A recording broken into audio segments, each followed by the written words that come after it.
আপনি কি জানেন আজানের সময় কুকুর কাঁদে বা আর্তনাদ করে কেন? বিজ্ঞান কুকুর সম্পর্কে কি হতবাক করা তথ্য দেয় যা কিনা হাদিস সমূহে সত্যতাকে মনের অজান্তেই স্বীকার করে নেয়। জানেন কি কেন শয়তান দেখলে গাধা চিৎকার করে? কি কারণে ভোর রাতে অন্ধকার ঘরে আবদ্ধ থাকার পরেও মোরগ ডেকে ওঠে? জানেন কি হাদিসে কেন রাতের বেলা পানির পাত্র কিংবা বাসন পাত্র ঢেকে রাখার নির্দেশ রয়েছে?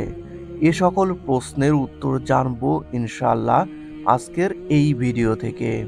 এছাড়াও রয়েছে আরও কিছু চমকপ্রদ তথ্য। স্কিপ না করে সম্পূর্ণ ভিডিওটি দেখার জন্য অনুরোধ জানাচ্ছি। সম্মানিত সুধী, আসসালামু আলাইকুম। আজানের সময় কুকুরকে অস্বাভাবিকভাবে ডাকতে শোনা যায়।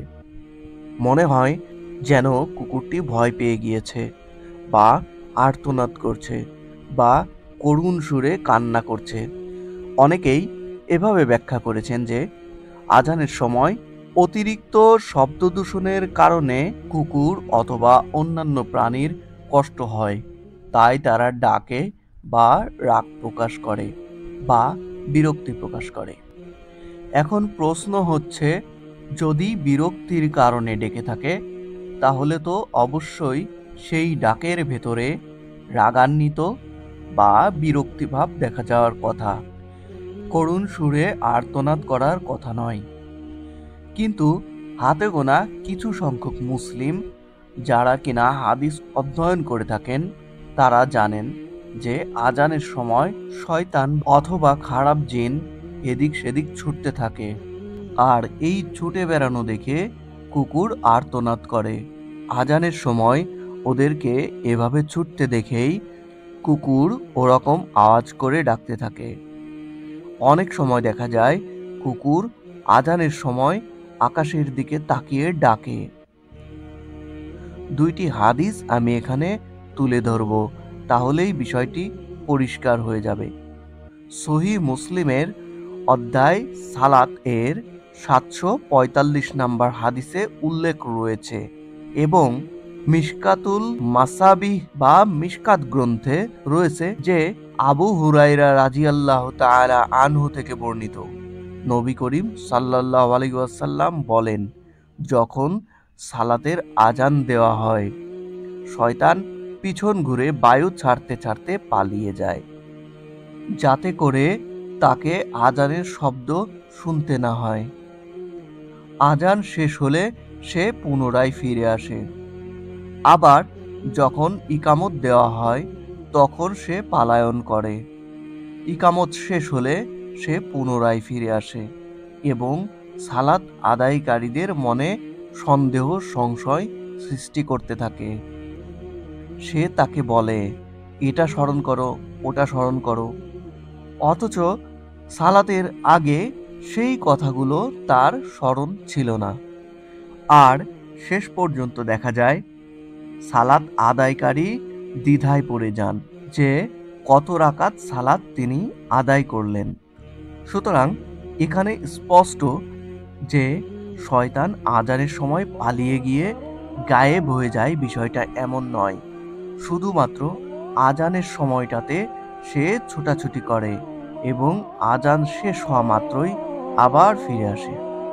আরেকটি প্রাসঙ্গিক হাদিস রয়েছে যেটিতে থালা বাসন ইত্যাদি ঢেকে রাখার প্রসঙ্গে বলা হয়েছে।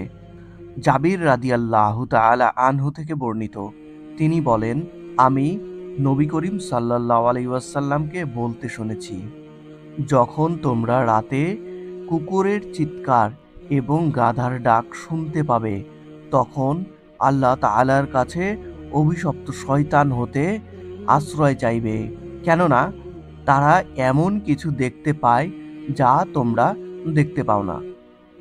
আর রাতে যখন মানুষের চলাচল বন্ধ হয়ে যায় তখন তোমরাও বাইরে যাওয়া কমিয়ে দাও, কেননা মহাপরাক্রমশালী আল্লাহ তাআলা তার সৃষ্টির কিছু জীবকে রাত্রিকালে ছেড়ে দেন। তোমরা ঘরের দরজা বন্ধ রাখো আর আল্লাহর নাম স্মরণ করো, কারণ শয়তান এমন দরজা খুলতে পারে না যা আল্লাহর নাম নিয়ে বন্ধ করা হয়।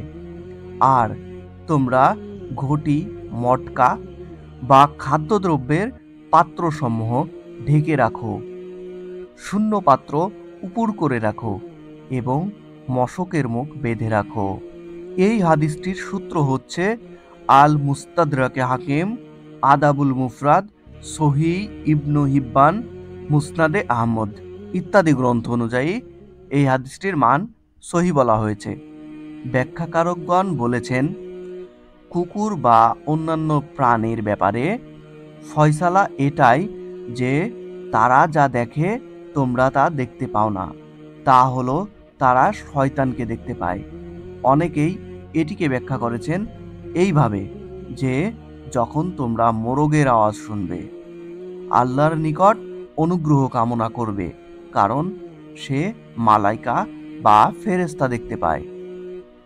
আর যখন গাধার আওয়াজ শুনবে, আল্লাহর কাছে শয়তান হতে আশ্রয় চাইবে, কেননা সে শয়তানকে দেখেছে। এছাড়াও কিছু হাদিস রয়েছে যেগুলো আরো সুস্পষ্টভাবে উল্লেখ রয়েছে। সহি মুসলিমে বলা হয়েছে মোরগ ফেরেশতা দেখলে ডাকে। সহি মুসলিমে আরো একটি হাদিস রয়েছে, সেটি হচ্ছে গাধা শয়তান দেখলে চিৎকার করে। আবু দাউদ মিশকাত শরীফে বলা হয়েছে কুকুর ও গাধা অনিষ্ট সৃষ্টিকারীদের তথা জিন ও শয়তান দেখে চিৎকার করে। এই হাদিস বা বর্ণনার সত্যতা কতটুকু তা আমরা সায়েন্টিফিক ব্যাখ্যার মাধ্যমে বিশ্লেষণ করব ইনশাআল্লাহ। সঙ্গে থাকুন, দেখতে থাকুন কিতাবুল মুসলিম।